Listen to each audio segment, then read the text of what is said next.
Willkommen bei Laura und Maria und einer besonderen Episode. Wir fahren durch eines der unerforschtesten Gebiete der Erde. Wir sind in der größten Sandwüste der Welt. Die erstreckt sich den ganzen Osten von Saudi-Arabien entlang, von den Vereinigten Arabischen Emiraten durch den Oman bis runter in den Jemen. Das heißt Rub al-Khali, übersetzt The Empty Quarter.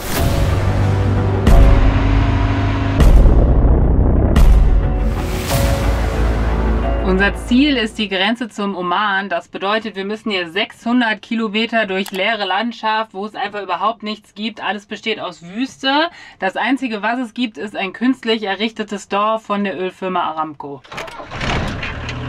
Hoffen wir aber mal, dass auf dem Weg eine Tankstelle kommt. Scherz, wir haben natürlich nochmal vollgetankt und das reicht auf jeden Fall. Das gleiche gilt natürlich für Wasser und Lebensmittel. Wir sind gut vorbereitet für die Wüstendurchquerung.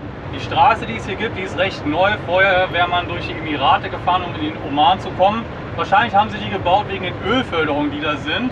Aber alle Einheimischen, mit denen wir geredet haben, die waren noch nie hier und haben uns davor gewarnt, hier durchzufahren, weil es halt keine Tankstellen gibt und so weiter. Jetzt fährt hier irgendwo sogar die Rallye Dakar lang, was nochmal zeigt, wie abgelegen das ist. Aber ja, für so ein Abenteuer sind wir natürlich auch zu haben.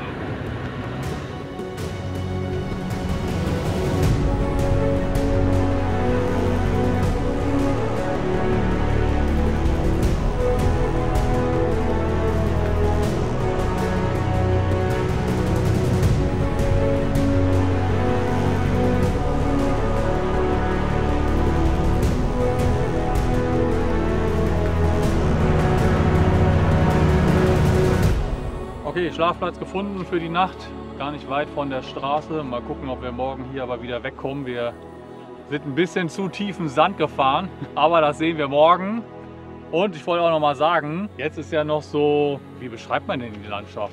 Ja, so grauer Sand und zwischendurch so Salz und so. Weiter hinten, das wird richtig krass wohl, also wenn man sich das auf der Satellitenkarte mal anguckt, da sind so richtig krasse rote Dünen. Kilometerweit, also echt durch die ganze Wüste. Das macht so eine ganze Struktur. Das ist richtig krass und da fahren wir dann auch noch durch. Eigentlich kann man ja alles in Saudi-Arabien oder allen Ländern hier auf der arabischen Halbinsel über eine Straße erreichen. Meistens die Autobahn, oft dreispurige Autobahn. In Saudi-Arabien ist die Straße manchmal ein bisschen holprig mit Schlaglöchern, aber eigentlich sind die Straßen hier super und führen halt überall hin. Aber hier in der östlichen Provinz, wenn man da von der Straße runterfährt, dann ist es halt sofort immer so ziemlich weicher Sand. Gestern sind wir hier runtergefahren und dann war plötzlich so ein Stück weicher Sand und dann, anstatt anzuhalten und erstmal zu gucken, sind wir schnell weitergefahren, aber dann, um das zu überbrücken, aber dann kam noch ein weiteres Stück, was noch länger war und noch weicher und sandiger. Ja, und jetzt hatten wir hier eine tolle Nacht, aber jetzt kommen wir irgendwie nicht mehr hier zur Straße zurück. Also wenn man hier ein bisschen gräbt, kommt auch ziemlich schnell fester Boden. Jetzt müssen wir nur diesen ganzen Sand beseitigen. Wir wollten da aber eh mehr Sport machen, von daher machen wir das jetzt hier als Morning Workout.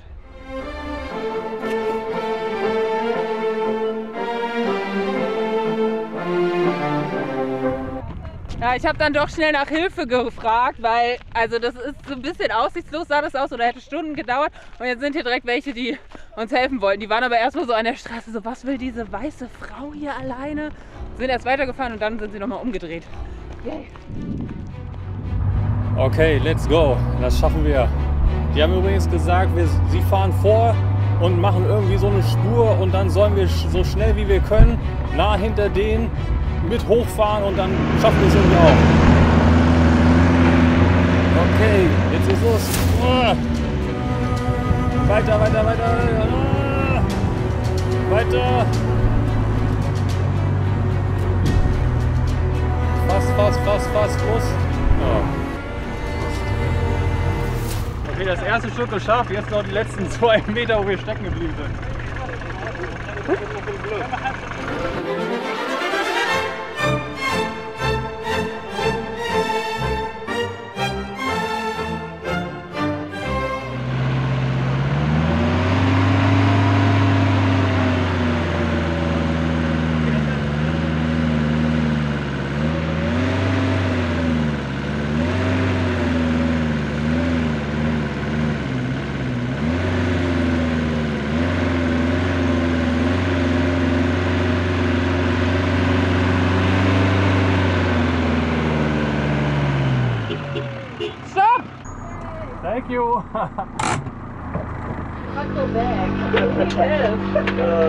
Yeah, just be careful. Are you in that way or no? Alright, so more doing the more side. Ja, die waren jetzt mega nett, das ging jetzt mega flott. Da dachte ich mir ehrlich, warum soll ich jetzt hier ewig buddeln, wenn ich weiß, also die freuen sich ja auch und die Typen sind jetzt auch hier wegen der Dakar Rallye. Ich glaube, davon sehen wir mehr, als wir geplant hatten. Wir sind ja offen für Neues. Mal gucken. Also war jetzt mega sweet wieder, ne? Und ist auch krass, da sind wir echt ein bisschen überrascht, wie gut alle Englisch können. Also jede dritte Person, mit der wir reden, die kommt mit so einem perfekten amerikanischen Englisch oder irgendwas um die Ecke. Nur einmal diese Beduinen, wo wir bei diesem Kamelfarm waren, die konnten nicht ganz so gut Englisch, aber sonst wirklich alle mega gut. Das ist richtig krass. Also es muss ja auch nicht jeder überall Englisch sprechen, wo wir hinkommen, aber es hat ja auch viel mit unseren eigenen Stereotypen Saudi-Arabiens und so was zu tun, dass wir das nicht erwartet hätten. Also generell hatte ich einfach keine Ahnung von den Menschen, die hier leben und der Gesellschaft hier. Und es ist viel offener, viel freier und so, als man das vielleicht denkt. Weil ich meine, das Einzige, was ich vorher über dieses Land wusste, wusste ich halt aus irgendwelchen Medien, wo das immer alles natürlich auch kritisch beleuchtet wird, zu gutem Recht teilweise, teilweise auch nicht. Deswegen ist es cool, hier zu sein und den eigenen Vorurteilen entgegenzutreten und zu lernen, wie es halt wirklich ist.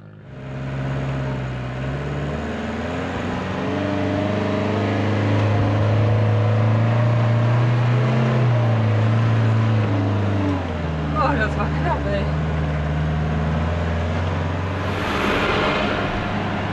Red Bull. Was das aus Österreich? Ja, die uns da rausgezogen haben, die meinten, dass jetzt diese Rallye Dakar hier losgeht, irgendwie 3 Tage lang und irgendwo gibt es ein fettes Camp und so und alle fahren dahin, so 1000 Autos, Motorräder. Also da geht es wahrscheinlich ab, da gucken wir mal vorbei. Und jetzt sieht man auch langsam, dieser Sand hier, der wird jetzt langsam immer röter und röter. Richtig krass. Wow.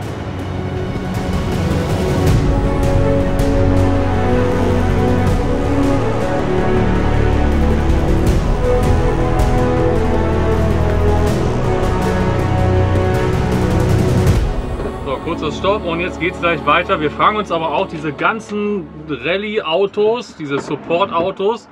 Also voll viele kommen irgendwie aus Europa. Wir haben sogar welche aus Deutschland gesehen, ganz viele aus Frankreich irgendwie, Österreich. Ich wusste gar nicht, dass das irgendwie so ein krasses Ding ist. Und wir müssen die mal fragen, wie die mit ihrem Auto hierher gekommen sind. Die sind doch nicht bestimmt alle durch den Irak gefahren, oder? Leute, eine Sache, die auch auf dieser Reise dazugehört, ist, dass ich meine Periode zwischendurch habe. Und ich benutze jetzt seit einiger Zeit die Periodenunterwäsche von Snuggs.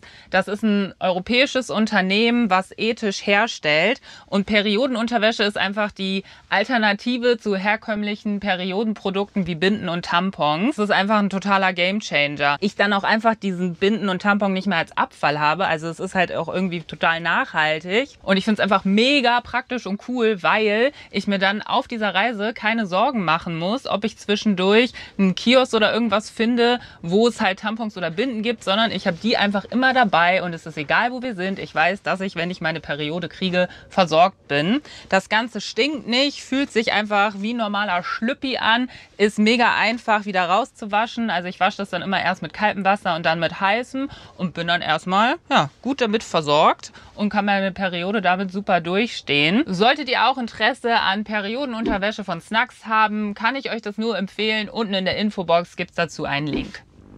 Ja krass, dieser rote Sand und wie der sich von dem Grauen irgendwie so teilt. Also nur oben ist irgendwie so rot und das macht so krasse Muster. Echt beeindruckend.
So, wir sind jetzt mal hier angehalten, wo ganz viel los ist.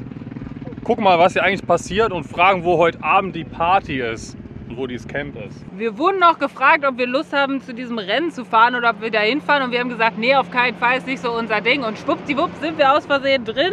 Und wenn wir schon mal hier sind, dann kann man ja auch ein bisschen rumgucken, was hier eigentlich genau funktioniert. Man muss jetzt ehrlich sein, Motorsport ist jetzt nicht eine unserer größten Interessen. Aber wie gesagt, man kann ja einfach mal gucken, was hier so abgeht, wie die Leute so drauf sind. Ich gehöre auf jeden Fall als Frau eher zu einer Minderheit, so wie ich das bisher beurteilen kann. Aber hier sind wahrscheinlich die meisten europäischen Autos, die wir seit sehr langer Zeit irgendwie gesehen haben, auf einem Haufen. Das ist auf jeden Fall lustig, ne? Okay, wir haben gerade mal mit einem Mann aus Rumänien gesprochen, der hier auch nächstes Jahr mitfahren möchte. Und er hat uns einiges erklärt. Heute ist eine kürzere Etappe, die gleich hier irgendwie startet. Und morgen wird dann eine mega lange Etappe sein, wo die für 48 Stunden durch die Wüste fahren, also auch irgendwo schlafen und so und dann so Wegpunkte haben, wo die lang müssen. Also voll krass. Und das Camp ist nicht so weit, aber da kommen wir wahrscheinlich nicht rein, meinte er. Naja, aber hier ist gleich der Start. Keine Ahnung. Gucken wir mal, was hier so passiert.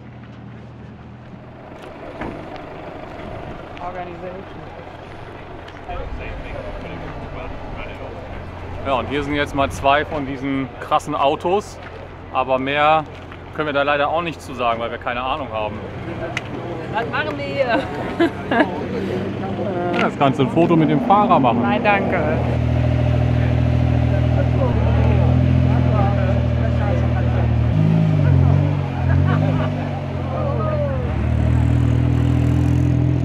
Kurzes Fazit, wir sind das älteste Auto, das langsamste Auto und wahrscheinlich das einzige Auto ohne Allrad.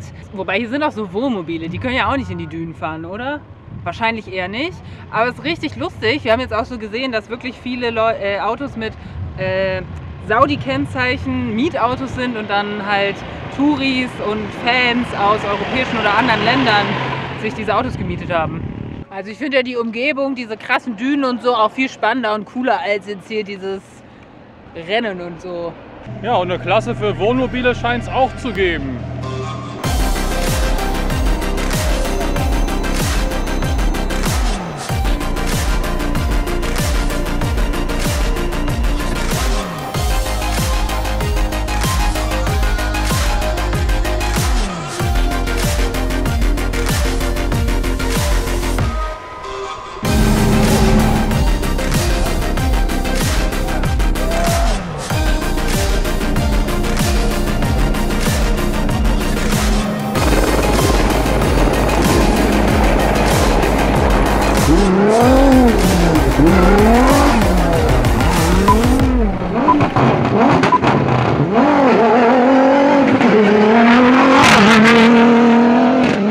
Ja, hier ist der Start und es starten alle in bestimmten Zeitabständen alleine als so ein getimter Run.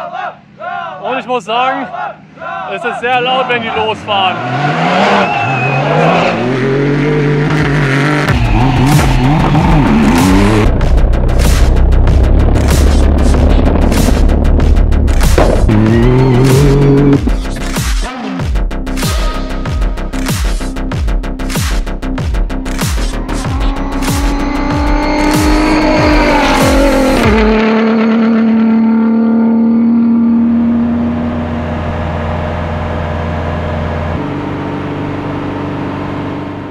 Yeah, was für ein krasser Ort, diese Wüste mit diesen Dünen, diesem roten Sand. Und wir haben jetzt hier sogar ein paar Tierspuren gefunden. An diesen Büschen scheint immer viel los zu sein. Viele verschiedene Spuren. Ich weiß nicht ganz genau, was das alles ist. Aber hier gibt es auf jeden Fall so ein paar kleine Tiere. Also es bleibt einfach so, dass Wüsten mit zu unseren Lieblingsorten gehören, würde ich sagen. Ich glaube, das liegt auch daran, dass wir die jetzt in Deutschland nicht so viel vertreten haben. Und die hier ist natürlich richtig besonders. Einfach zu wissen, dass das die größte Sanddünenwüste der Welt ist und wir mal eben hier sind, ist schon sehr cool.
Also um Stellplätze rauszusuchen, benutzen wir ja wie alle hier die iOverland App manchmal.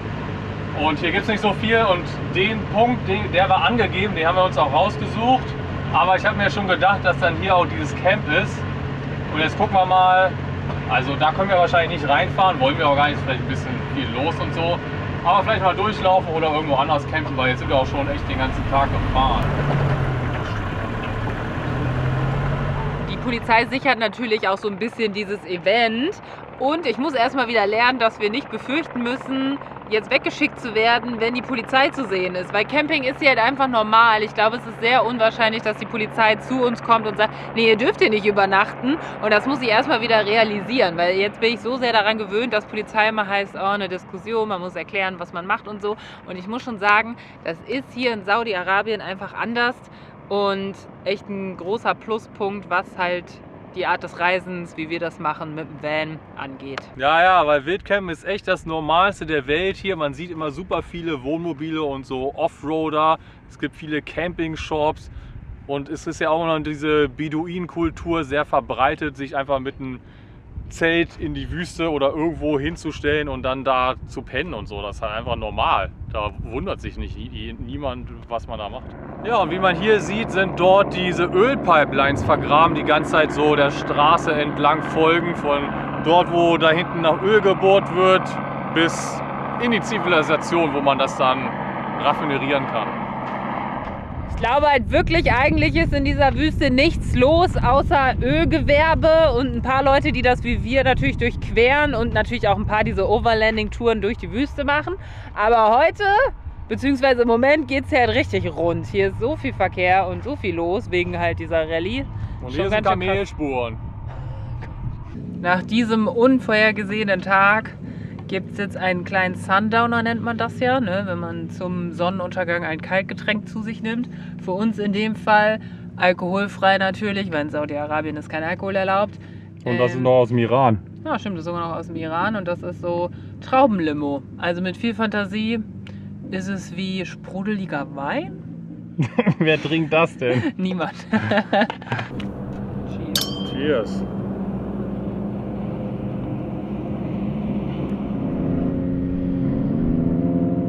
Wir haben uns eben per Zufall mit einem unterhalten, der hier so teilweise eins der deutschen Teams betreut, wenn ich das richtig verstanden habe. Der hat auch nochmal gesagt, dass wir da aufs Gelände leider nicht raufkommen. Aber er hat gefragt, ob wir irgendwas brauchen. Wir haben gesagt, nee, eigentlich nichts, keine Ahnung. Und dann hat er uns jetzt aber diese Tüte vorbeigebracht mit ganz vielen Snacks. Was ist das alles? Schokoriegel, Chips, Thunfisch, können wir an Katzen verfüttern. Und Getränke, die ich jetzt hier nicht zeigen werde, die wir wohl viele Teams hinschmuggeln und dann konsumieren, weil sie darauf nicht verzichten können, die allerdings in Saudi-Arabien verboten sind. Geil, so ein Muffin, das will ich jetzt essen. Aber aus Deutschland ist jetzt nichts dabei? Nee. Oh, hier irgendwelche Energy Drinks und irgendwelche anderen Getränke. Premium Brewed aus Tschechien. Also ich bin jetzt auch ein bisschen angetrunken, weil wir trinken ja sonst nie was. Aber es war jetzt auch nicht so mein Favorite-Getränk, muss ich sagen. Und wir kamen dann irgendwie mit der Idee, euch mal zu fragen, für welche Sache ihr denn quasi eine Straftat in einem Land begehen würdet. Also was würdet ihr schmuggeln, wenn das in irgendeinem Land verboten wäre? So Schokolade, bei mir wäre es auf jeden Fall Kaffee. Bei Mariano wären es, was wäre es bei dir? Irgendwas Süßes. Bei manchen halt bittere alkoholische Getränke, für andere vielleicht, ich weiß auch nicht, irgendwelche Klamotten. Könnt ihr mal in die Kommentare schreiben. Wir hatten leider eine nicht so gute Nacht, weil diese Motorsport-Fans oder Betreiber dieser Rennen oder die Fahrer, was auch immer, hier auch die ganze Nacht laut geheizt sind. Also ich weiß auch nicht, ob die nochmal testen mussten, ob die Beschleunigung funktioniert. Also wirklich die ganze Nacht. Irgendwie von um 2 und dann wieder um 4 und also ich habe fast nicht geschlafen. Die fahren jetzt, glaube ich, auch alle wieder raus aus der Wüste und in Riyadh ist ja dann auch so ein Fan-Event, haben wir gestern erfahren. Wir fahren aber in die andere Richtung und ich muss zugeben, ich bin ganz froh, dass wir das jetzt hinter uns lassen und es jetzt wieder richtig schön und vielleicht ein bisschen einsamer für uns in die Wüste geht.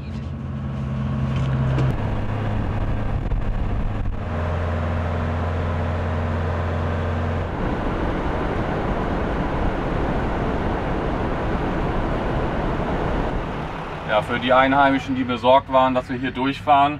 Jetzt sind wir so auf halber Strecke vielleicht, ich weiß nicht genau, aber hier ist auf jeden Fall eine große Tankstelle, ein kleiner Supermarkt und so. Und es ist so krass, wie viele Wohnmobile jetzt hier sind von diesem Rennen. Wir haben mal jemanden gefragt, die verschiffen das von Italien wohl, dann mit so einer Autofähre nach Saudi-Arabien. Aber das sind auch alles so gemietete Wohnmobile. Warum mieten die sich das denn nicht hier? Aber dann hauen die das alles voll mit Sachen oder so? Keine Ahnung. Auf jeden Fall ganz schön krasser logistischer Aufwand, dieses Rennen. Ja, also an dieser Tanke ist es eigentlich wie in einem europäischen Urlaubsort in der Hochsaison mit all diesen Wohnmobils gerade.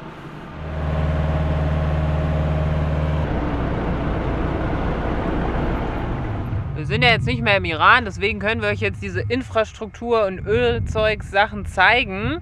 Wir glauben, dass hinter uns sind jetzt diese Ölfelder, es ist ja auch abgeriegelt und so weiter, dass man da nicht hinkommt. Und man sieht so richtig, wie sie, glaube ich, den ganzen Sand weggebaggert haben, um dann nach Öl zu bohren. Und wir haben auch gelernt, es wird gar nicht so gerade senkrecht gebohrt, sondern auch voll oft so schief. Wir kennen es ja jetzt nicht super toll aus, aber ja, hier seht ihr, woher der Reichtum Saudi-Arabiens kommt. Ja, und das Ganze macht ja Aramco, die saudische Ölfirma. Und das ist die Firma, die am zweitmeisten Umsatz auf der Welt macht. Und wir haben auch von unserem Freund gelernt, der hier bei der Firma auch arbeitet und diese Bohrung macht. Das ist gar nicht, wie man sich das vielleicht vorstellt, so ein Turm ist oder so eine Pumpe, sondern das meiste ist irgendwie jetzt so unter der Erde. Deswegen sieht man da jetzt eigentlich nur noch Rohre.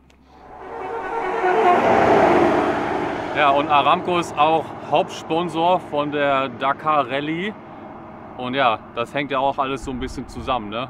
Ölbohrung, dafür ist das möglich und so. Alles passiert ja in dieser leeren Wüste eigentlich. Ist gar nicht so leer. Und anders als andere große Unternehmen, die wir vielleicht so kennen, wie Apple, Microsoft, Amazon oder so, ist Aramco komplett staatlich. Also alles, was an Öl gefunden wird, gehört sofort dem saudischen Staat und damit dem Königshaus.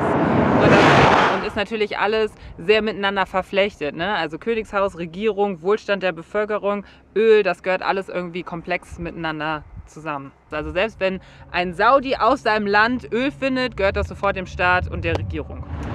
Wir haben eben noch ein paar andere Reisende getroffen, die jetzt hier auf der arabischen Halbinsel unterwegs sind. Und das war richtig cool, weil die uns coole Tipps geben konnten, weil sie teilweise schon im Oman waren, teilweise auch schon eine lange Zeit hier in der Gegend verbracht haben. Und ja, das ist einfach cool, sich immer auszutauschen. Allerdings haben sie alle irgendwelche coolen Offroad-Autos. Mit denen können wir jetzt leider nicht mithalten. Das heißt, die fahren jetzt irgendwie zu Stellplätzen, die für uns leider eher nicht zu erreichen sind. Das ist aber auch okay. Vielleicht sehen wir einige von ihnen irgendwo irgendwann wieder.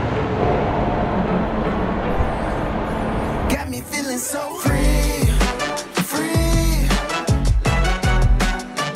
like a cool summer breeze, breeze.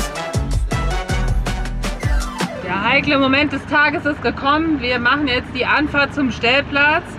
Mal gucken, ob wir stecken bleiben oder es schaffen. Zum Glück fahren hier natürlich genug Leute lang, die uns im Notfall helfen könnten. Wir sind optimistisch. Yalla!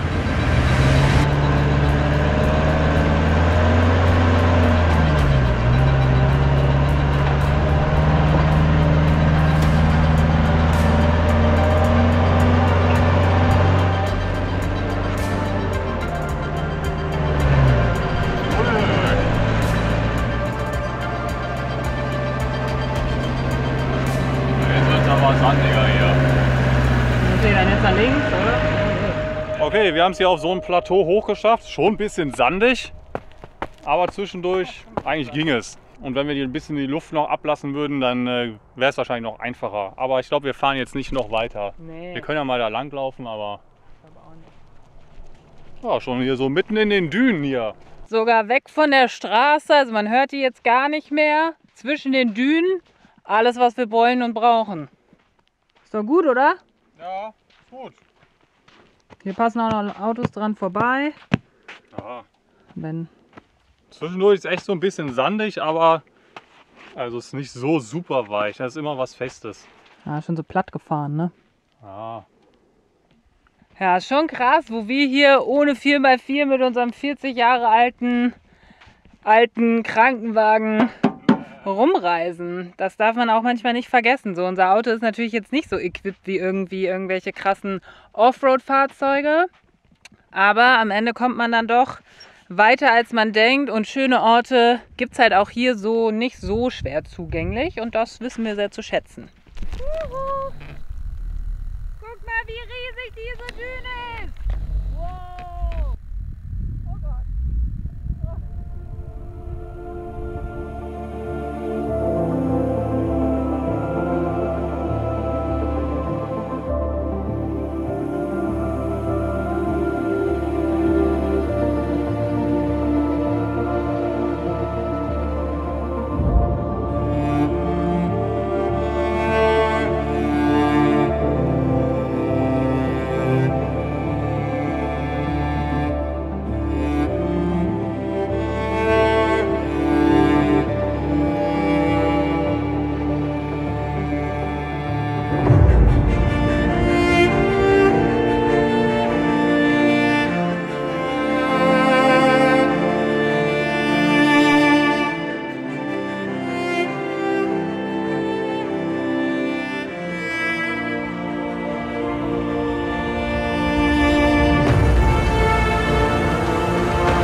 So, wir führen die Tradition mit unserem Sundowner mal fort.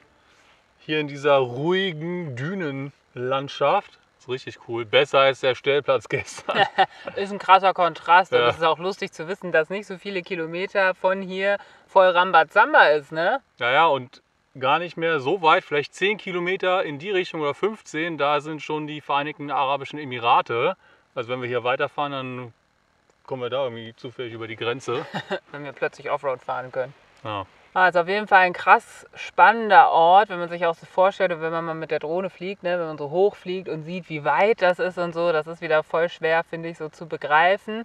Und ich meine, ja, wir können mit unserem Van jetzt nicht hier auf diese Düne fahren, aber wenn unser Van halt dann auf der befestigteren Straße bleiben muss, können wir halt hier unser Picknick und alles ja auch machen. Ist auf jeden Ja. Fall genauso schön.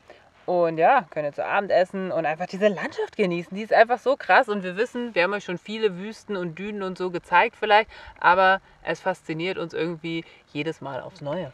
Ja, und diese Wüste ist ja auch sehr viel größer als die Ja, anderen, wo wir eben. waren. Ja, da ist alles, was wir im Iran so extra gesucht haben, ein Klacks gegen. Naja, Ja, ist schon mega cool. Und vor allem so Richtung Sonnenuntergang wird das Licht hier auch immer so magisch und so. Mal gucken, vielleicht sehen wir auch noch Skorpione oder irgendwas, das wäre cool. Oder einen coolen Sternenhimmel, mal sehen. Cheers!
Wir haben unseren Stellplatz verlassen und sind jetzt auf dem Weg Richtung omanische Grenze. Zum Glück steht uns aber noch ein bisschen Wüstenstraße und so bevor, sodass wir diese Landschaft jetzt nicht sofort verlassen würden, sondern das noch ein bisschen länger bestaunen können. Ich glaube, wir haben es noch gar nicht gesagt, aber diese Wüste ist so groß wie Deutschland, Österreich und Schweiz zusammen. Und das alles nur Sand und manchmal so Salzseen oder irgendwas. Aber ja, einfach so viel Leere und gar nichts. Nur diese eine Straße, die hier durchführt. Ja, und jetzt sind wir auch in dem Bereich, wo die Dünen so mega riesig sind und so eine, fast wie so eine S-Form haben. Auf jeden Fall irgendwie so eine geschwungene Form. Das sieht man eigentlich nur so auf dem Satellitenbild von oben. Aber deshalb fahren wir jetzt die ganze Zeit immer hoch, über so eine Riesendüne rüber, dann durch so ein Tal oder irgendwie mal eine Kurve und dann wieder hoch und runter. Das ist jetzt schon ein bisschen eine andere Landschaft.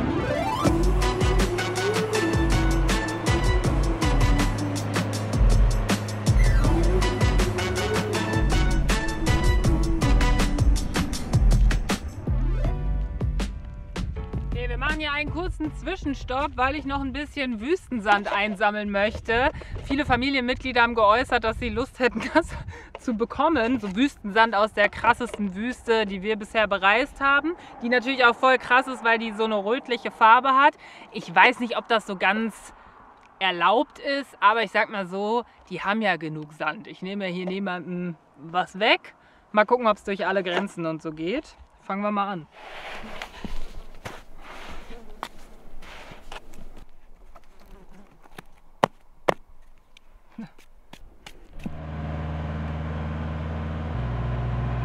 Sultanat von Oman.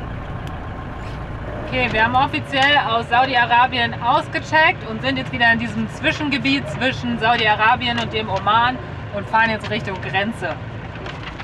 Okay, eine knappe Stunde später sind wir jetzt eingecheckt im Oman und wir hatten mega Glück, weil wir hatten kein Datenvolumen mehr und konnten nicht das E-Visa online beantragen. Aber wir konnten zum Glück hier das an der Grenze auch direkt machen und auch das Visum, was wir wollten. Und man brauchte eine Versicherung fürs Auto, das haben wir auch gemacht.